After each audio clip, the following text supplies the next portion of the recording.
Have you ever gone to war? Well, I have. But before this video starts, I just want to say that according to YouTube analytics, all of my viewers are not actually alive. So if you are alive, please subscribe to change that percentage. But anyway, Age of War is a Flash game created by Louisi in the very recent year of 2007. And the interesting thing is that Age of War is actually cited as one of the reasons for the popularization of Flash games to begin with. To me, that is crazy because I remember playing the game such a long time ago with friends, and it'll be interesting to see if it still holds up. So when you open up the game, you're greeted by and then the title screen. I have to say, this is a very well crafted title screen with the golden text that shimmers, the different types of soldiers, the watermark. All that is really missing is some music, because without music, all that I can hear is. But luckily, under the extra button, there is some sick secret content.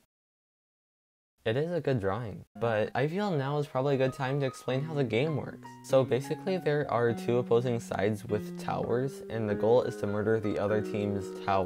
And you do that by sending in troops. The troops consist of the close range / knife guy, the long range / gun guy, and the big one. You start off with cavemen, but as the game goes on, you upgrade through different eras of combat. There are exactly 5 eras, and they go caveman, medieval, pilgrim times, modern day, and the future. By killing the enemy team soldiers, you gain money, which you can use to buy more soldiers, upgrade your base, or to buy turrets. Turrets shoot projectiles at your enemies if they get close to your base, and you start off by only being able to have 1 turret at a time, but you can get more by upgrading your base. You see, upgrading your base allows you to place more turrets, and that's it. Also, by killing enemy soldiers, you gain experience, which you need to upgrade to a new time period. Upgrading to a new time period is important because if the enemy team upgrades first, you get literally murdered. And on the other hand, if you upgrade first, you get to be super awesome. You also get an epic power that changes through each era. During caveman times, you can summon meteors, but they are very inaccurate. Although the power gets so much better each era because it goes from literally raining down meteors to shooting them with a couple of arrows. Because everyone knows being shot with an arrow is way more deadly than being hit with a giant space rock. Although when you upgrade to the Pilgrim era, you unlock the power of Jesus,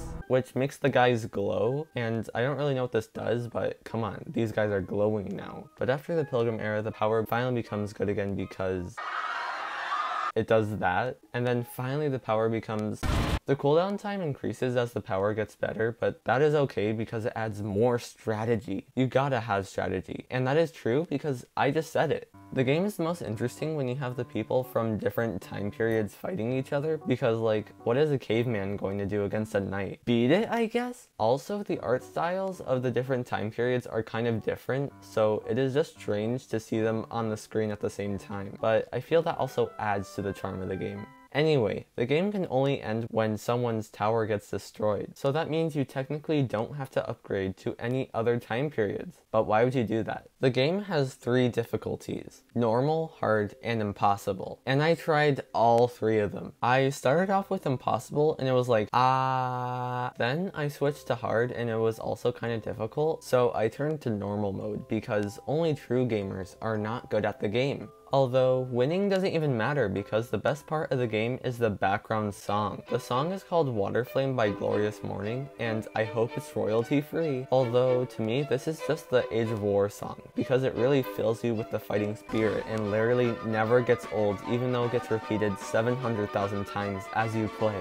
If Age of War didn't have the song, it would definitely be a 0 out of 10 game. Age of War is an important and recognizable game, with a mark on history itself. And apparently a sequel was made, but I'm not going to play it. It's a mobile game. So, in conclusion, Age of War is a good game, but it was too hard for me, so it gets a 2 out of 5. But that's still a really great score.